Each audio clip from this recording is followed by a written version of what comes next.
Bonjour, je m'appelle Richard Gauthier, j'ai 64 ans.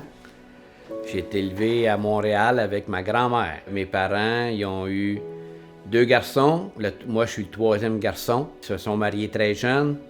Fait que là, moi, ma grand-mère, elle m'a pris à l'âge de 3 mois. Parce que mes parents se sont séparés.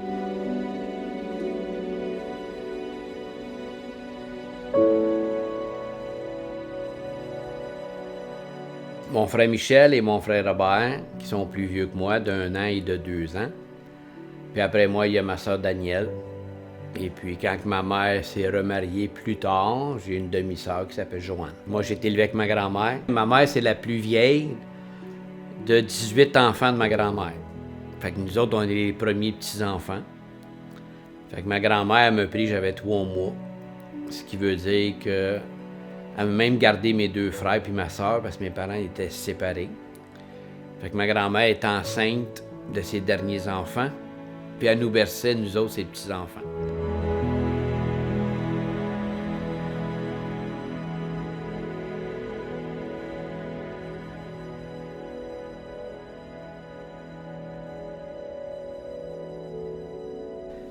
Fait que j'ai grandi avec ma grand-mère, mon grand-père, mes tantes, mes oncles.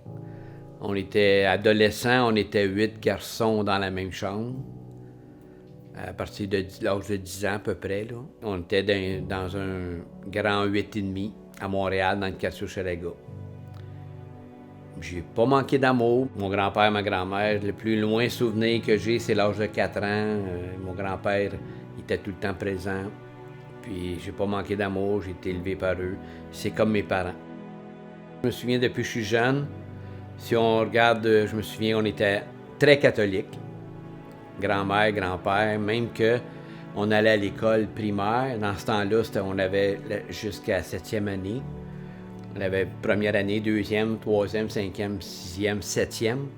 Puis à l'école, c'était des prêtres qui nous enseignaient en plus qu'il fallait aller à la messe le matin avant d'aller à l'école. Dans les années 65, 66, 67, on fallait aller à l'église parce que l'église c'était à côté de l'école.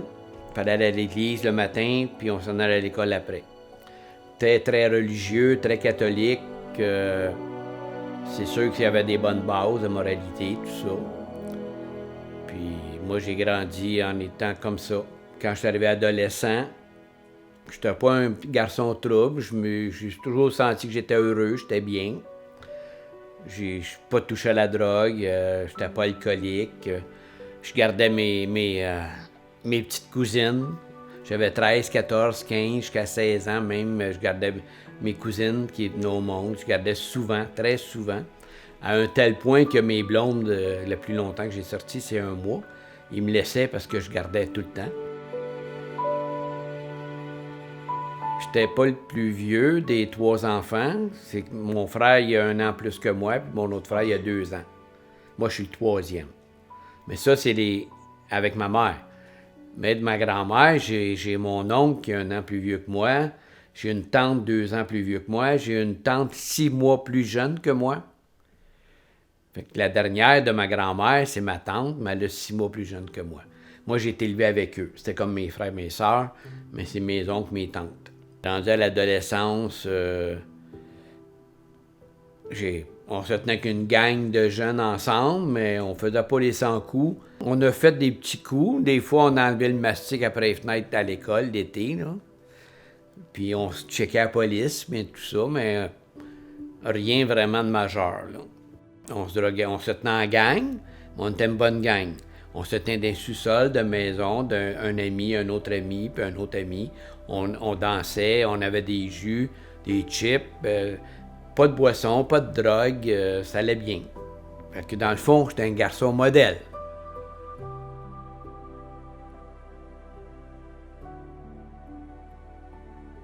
À 16 ans, j'ai commencé à travailler à temps partiel le samedi pour aider le père de mon oncle, il était laitier. J'étais helper comme laitier. Puis je travaillais à l'occasion. Mais moi, étant élevé par ma grand-mère, j'ai tout le temps eu le sentiment de reconnaissance. Fait que j'ai commencé à travailler, j'étais en 8e année à ce moment-là, 9e, 10e, 11e, 12e. Mais à peu près en 9e année, 10e année, je commençais à travailler le soir d'un entrepôt de livres. Cet entrepôt de livres-là, je faisais 4 heures par soir, on préparait des commandes. Puis tout l'argent que je gagnais, j'y donnais à ma grand-mère. Parce que mon grand-père, quand j'ai eu 24 ans, il est décédé, elle n'avait rien. Fait que je donnais tout parce que je me sentais comme reconnaissant. Puis on n'était pas une famille riche, on manquait de rien. Mais par contre, c'était pas riche. Fait qu'à ce moment-là, moi, je me sentais comme... Elle m'a pris, elle m'a élevé, elle m'a tout donné, elle m'a aimé, puis c'était comme ma mère. Fait que je me sentais comme reconnaissant. Je travaillais comme étudiant, puis je donnais mon argent. Elle me donnait des dépenses. Puis là, à l'âge de 20 ans, j'ai un de mes oncles que j'étais très proche. Il s'appelait Gilles. J'étais très, très proche de lui. J'allais tout le temps chez eux, je sortais ses vidanges, je faisais ses commissions. Lui, à ma fête, il m'oubliait jamais. Même si c'était juste un petit cadeau de rien ou une carte, il m'oubliait jamais à chaque année à ma fête. Puis mon oncle Gilles, quand il est décédé, moi j'avais 20 ans, en 1974. C'est là que j'ai commencé à réfléchir sur la vie. Il est mort, il avait 38 ans. J'ai commencé à réfléchir sur la vie, mais ça s'est arrêté là. Je me suis fait une blonde, fait que j'ai sorti 2 ans et demi avec, ça allait bien. Puis là, un moment donné, elle m'a laissé du jour au lendemain. Elle a commencé à sortir avec son patron qui avait 25 ans plus qu'elle. Moi, je me suis dit, bon, moi, j'étais un gars qui buvait pas, se droguait pas, il était correct, travailleur, ça allait bien. Puis là, à un moment donné, mon grand-père est décédé, 3 ans après que mon oncle est décédé. Il avait 67 ans. Là, j'ai élevé la tête vers le ciel. J'étais élevé très catholique, avait une certaine foi, croyant en Dieu. Mais fais ce que je te dis, fais pas ce que je fais. Fait que suite au décès de mon grand-père, là, moi, il est mort en 77, fait que j'avais 23 ans. Puis le grand-père, c'était comme mon père. Fait qu'il est mort du cancer des poumons. Il avait 67 ans, 18 enfants. Il a travaillé toute sa vie, un bon travailleur. Bon, mais c'est quoi, je me posais des questions, c'est quoi la vie? À quoi ça sert?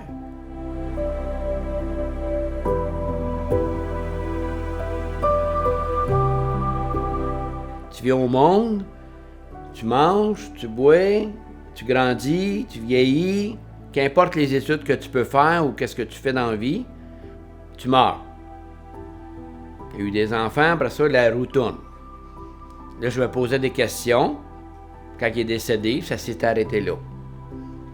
Mais dans ma chambre, quand j'entrais chez moi le soir, à tous les soirs dans ma chambre, je criais à Dieu. « T'existes-tu, toi? Est-ce que t'existes, Dieu? » La religion catholique m'enseigne plein de choses, mais les prêtres qui m'enseignaient à l'école, plus les prêtres que je voyais à l'église, puis tout ce que je pouvais voir, que moi, je pensais que c'était pas correct. C'est pas ça, Dieu. Là, je regarde la nature me parle d'un créateur, mais puis là, à un moment donné, j'étais comme fâché après Dieu. Mon oncle qui est 38 ans, qui est décédé, mon grand-père. Puis là, je levais le poing vers le ciel. T'existes-tu, toi? Si t'existes, fais quelque chose. Fait que j'ai été pendant presque 1 an à crier à Dieu comme ça. Puis à un moment donné, j'ai commencé à lire des livres sur la mort après la vie.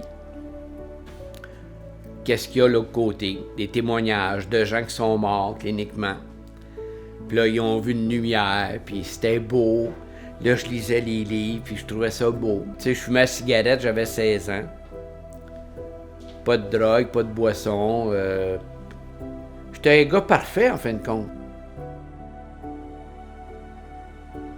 Je me sentais comme un gars qui prenait soin de la grand-mère. Souvent, les fins de semaine, mes blondes me demandaient de sortir. Je disais non, ma grand-mère est toute seule. Je prenais soin d'elle quand mon grand-père est décédé. Même, elle m'appelait son bâton de vieillesse. Ma grand-mère a eu 19 enfants, puis là, en dernier, il y avait juste ma tante qui était plus jeune que moi, puis moi. Les autres étaient tous mariés, étaient tous partis de la maison. Fait que je me sentais redevable à ma grand-mère qui a pris soin de moi.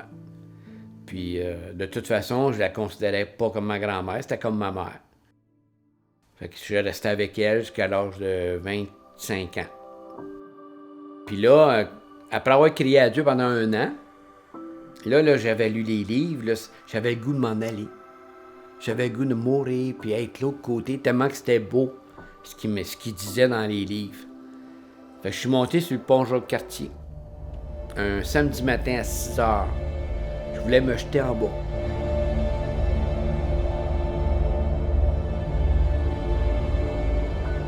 Pourtant, j'étais pas malheureux. J'avais de l'amour, je me droguais pas, j'avais pas d'alcool. J'avais eu une blonde pendant 2 ans et demi qui m'a rejeté, mais j'avais ce sentiment de rejet-là. Ma grand-mère qui m'a élevé, ma mère qui m'a rejeté, j'avais ce sentiment-là. Ma blonde qui me rejette. Je suis monté sur le bord, la rampe du pont Jacques-Cartier. Puis là, j'ai dit non. En disant non, j'ai senti quelque chose me lâcher. J'étais tout seul sur le pont. C'est comme si quelqu'un m'avait lâché quand j'ai dit non. J'ai regardé chaque côté. Là, je me suis senti tout drôle. C'est comme si quelqu'un m'avait lâché quand j'ai dit non, je ne veux pas me jeter. Là, je suis parti avec mon vélo. J'ai continué ma vie, mais tout le temps en criant à Dieu, « T'existes-tu, toi? Si t'existes, fais quelque chose. » Mon père était un vendeur d'automobile depuis 30 ans. Fait que quand je l'ai connu, à un moment donné, j'avais pas d'emploi. Il m'a fait rentrer d'un concessionnaire Ford pour vendre l'automobile. Ça allait très bien. En 1977, je gagnais 400 $ par semaine. J'avais l'auto fournie. Tout était payé. Puis là, j'ai perdu mon emploi du jour au lendemain. Fait que je me suis ramassé dans l'entrepôt de livres que je travaillais comme étudiant. Je suis rentré à temps plein. Là, moi, je criais à Dieu pendant 1 an. J'arrive là, il y a un gars qui s'appelait Raymond.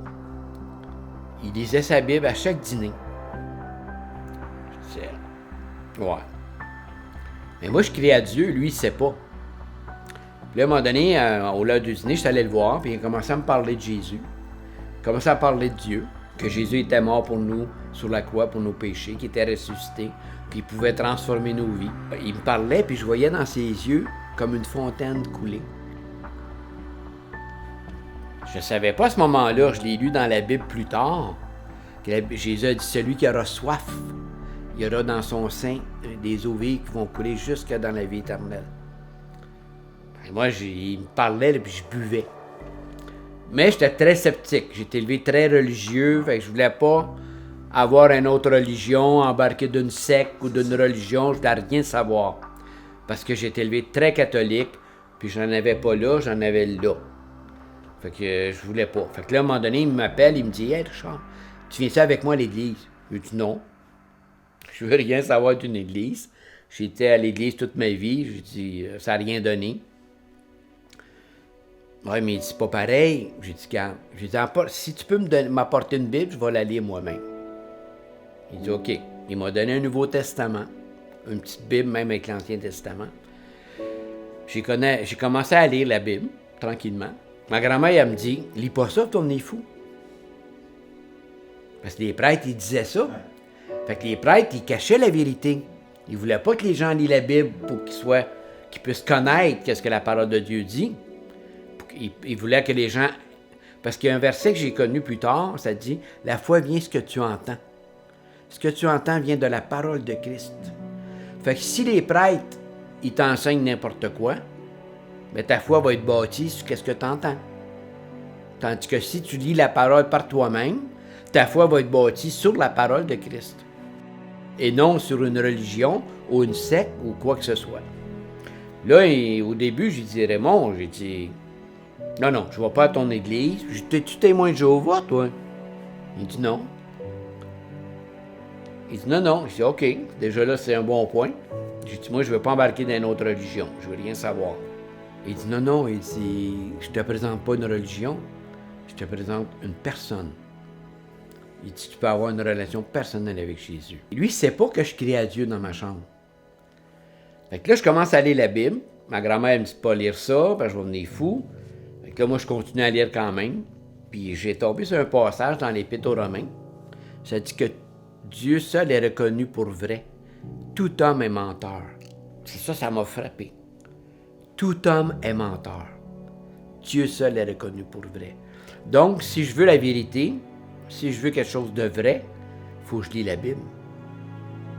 Parce que Dieu seul est vrai. On a dit, ouais, mais la Bible est écrite par les hommes. Non, elle a transformé ma vie. Donc, à l'âge de 24 ans, là, j'ai dit à Raymond, j'ai dit, je vais aller avec toi à une église. Il allait à une église à Saint-Bruno, c'est une église évangélique. J'écoute. Il y avait des chants, j'ai bien aimé ça, parce que ça chantait. Au moins, je me disais, wow, c'est pas comme dans les églises mortes. C'était comme vivant, ça chantait, puis tout ça. Puis le prédicateur a fait un appel pour accepter Jésus-Christ comme Sauveur et Seigneur. Il dit, il y a 10 personnes dans la salle qui sont ici, que Dieu me montre. Il y a 10 personnes qui peuvent accepter Christ. Il y a 9 personnes qui ont levé la main. Puis là, le prédicateur, il continue, puis il dit, il y en a un autre. Il dit, le Seigneur me montre qu'il y en a 10. Vous êtes 9, mais il me montre qu'il y en a un autre. Puis le temps qu'il parle, moi, le cœur me débat. Dans ce temps-là, je ne le savais pas, mais aujourd'hui, je le sais que c'est le Saint-Esprit qui me parlait à mon cœur. À ce temps-là, je ne savais pas. Je me demandais qu'est-ce qui se passait. Puis là, je me disais, je n'ai pas besoin de ça, moi. Je prends soin de la grand-mère. Je ne bois pas. Je me drogue pas. Je suis un bon garçon. J'aide les autres. Je sors les vidanges des vieilles madames. Je rends service aux autres. Je suis un bon gars. Mais dans l'espace d'une minute, Dieu m'a montré, comme le film de ma vie, tous les lieux secrets, tout dans les coins sombres, tout ce que j'ai pu être, que moi qui se pensais bon, fin, parfait, que je n'étais pas mieux qu'un autre, que tous sont pécheurs et sont privés de la gloire de Dieu. Tous sans exception, même si tu te penses bon, même si tu fais du bien autour de toi. Mais je n'ai pas levé la main, puis je ne suis pas allé en avant quand même. Mais dans mon banc, j'ai demandé pardon à Dieu, j'ai accepté Christ comme Sauveur et Seigneur. Il a transformé ma vie. J'avais 24 ans. Je n'ai pas embarqué dans une religion, j'ai embarqué dans une relation personnelle avec Jésus-Christ. Une relation, vraiment une communion, ce qui me fait penser que la croix, elle est faite comme ça. Ta relation avec Dieu va déterminer ta relation avec les autres. Fait que, wow, depuis l'âge de 24 ans, ça fait 41 ans au mois d'octobre. Il a transformé ma vie, il a déposé une paix dans mon cœur, une joie dans mon cœur, que malgré les épreuves, malgré les choses que j'ai vécues dans toute ma vie depuis ce temps-là, Dieu, lui, a toujours été fidèle. Puis, à force de lire la parole, puis à réaliser que pourquoi une religion? Pourquoi les témoins de Jéhovah, Krishna, Bouddha, les Mormons? Ça sert à quoi? Oui, on a des bonnes bases. Oui, ça peut faire du bien, mais ça ne sauve pas. Jésus a dit, je suis le chemin, la vérité. Pas une, la vérité et la vie. Personne ne peut aller au Père que par moi. Il y en a qui m'ont dit, ouais, mais Jésus, là, c'est dans l'ancien temps. La Bible dit qu'il est ressuscité. Il est le même hier, aujourd'hui et pour l'éternité. Il ne change pas. Il n'y a aucun nombre de variations en Dieu. Il est le même, il ne change pas. Fait qu'à un moment donné, j'ai réalisé que comment présenter l'Évangile aux gens? Dieu a tant aimé le monde qu'il a donné son Fils. Il n'a pas donné Krishna, Bouddha, Mahomet, catholique, Marie, témoin de Jéhovah, Mormon. Il a tant aimé le monde qu'il a donné son Fils, afin que tu crois et que tu ne péris pas et la vie éternelle. Donc, il nous a donné une relation personnelle. Il ne nous a pas donné une religion, il nous a donné une relation. Tu as beau être à l'église le dimanche, mais est-ce que c'est quoi ta relation dans la semaine avec Dieu? C'est ça qui est le plus important. Je me disais, pourquoi moi je suis bon, je suis fin, puis pourtant, Dieu m'a montré tout ce que j'ai fait de pas correct quand je me suis converti. Puis des fois, tu veux pas faire du mal, mais c'est plus fort que toi. Puis le bien que tu t'aimerais faire, on dirait que tu n'es pas capable de le faire. L'apôtre Paul, il dit, le mal que je fais, je veux pas le faire. Puis il dit, le bien que je veux faire, j'ai de la misère à pas le faire. Il dit, le péché est attaché à moi. Qui va m'en délivrer? À cause de la chute d'Adam, on est pécheur de nature, on est une nature pécheresse par Jésus-Christ. j'ai le salut et la grâce et délivré du péché. À cause de Jésus. Parce qu'il est mort sur la croix puis il est ressuscité. Il a transformé ma vie complètement. Mon nom est Richard Gauthier et c'était mon témoignage.